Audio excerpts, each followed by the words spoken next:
factures que nosaltres entenem que és obligació per part de l'Ajuntament posar a disposició dels regidors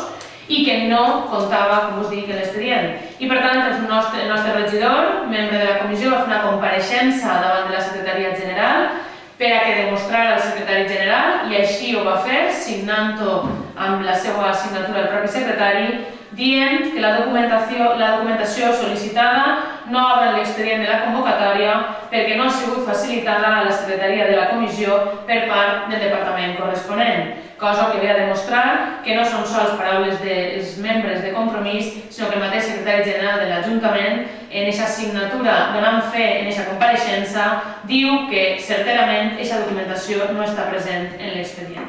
Però és que ens anem més lluny encara, perquè ja no som nosaltres els que requerim la informació, perquè ens vinga de gust requerir la informació, sinó perquè la legislació és la que demostra que té l'Ajuntament i el govern del Partit Popular l'obligació de remetre aquesta informació. Així queda claríssimament demostrat a la Llei de Bases de Règim Local, a diferents articles on claríssimament diu que la documentació íntegra de los asuntos incluidos en el orden del día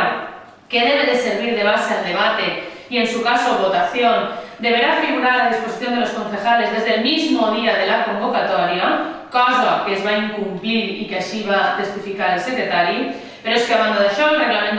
d'Organització i Funcionament, en el seu Reial Decret, a l'article 84, torna a repetir exactament el mateix. Toda la documentación de los asuntos incluidos en orden del día debe de servir de base al debate y en su caso votación, y deberá estar a disposición de los miembros de la corporación desde el mismo día de la convocatoria. I així podrien continuar amb moltíssims articles més, com l'article 77 de la Llei de Bases de Règim Local, l'article 14 i següents del Reial Decret, etc. Per tant, l'incompliment queda clar i manifest que no és un incompliment baladís, és un incompliment de la legalitat que tenen i del nostre dret com a regidors a tindre tota la documentació, i conforme vam anunciar, este grup li va requerir novament, després d'eixa negativa en la comissió a la informació, li vam requerir per escrit novament en el termini de 5 dies la documentació, i donat que aquesta documentació no ens ha sigut facilitada, el nostre grup, com a pas previ al contenciós administratiu, al qual arribarem, si cal, sense cap tipus de problema, hem interposat a l'Ajuntament de Gandia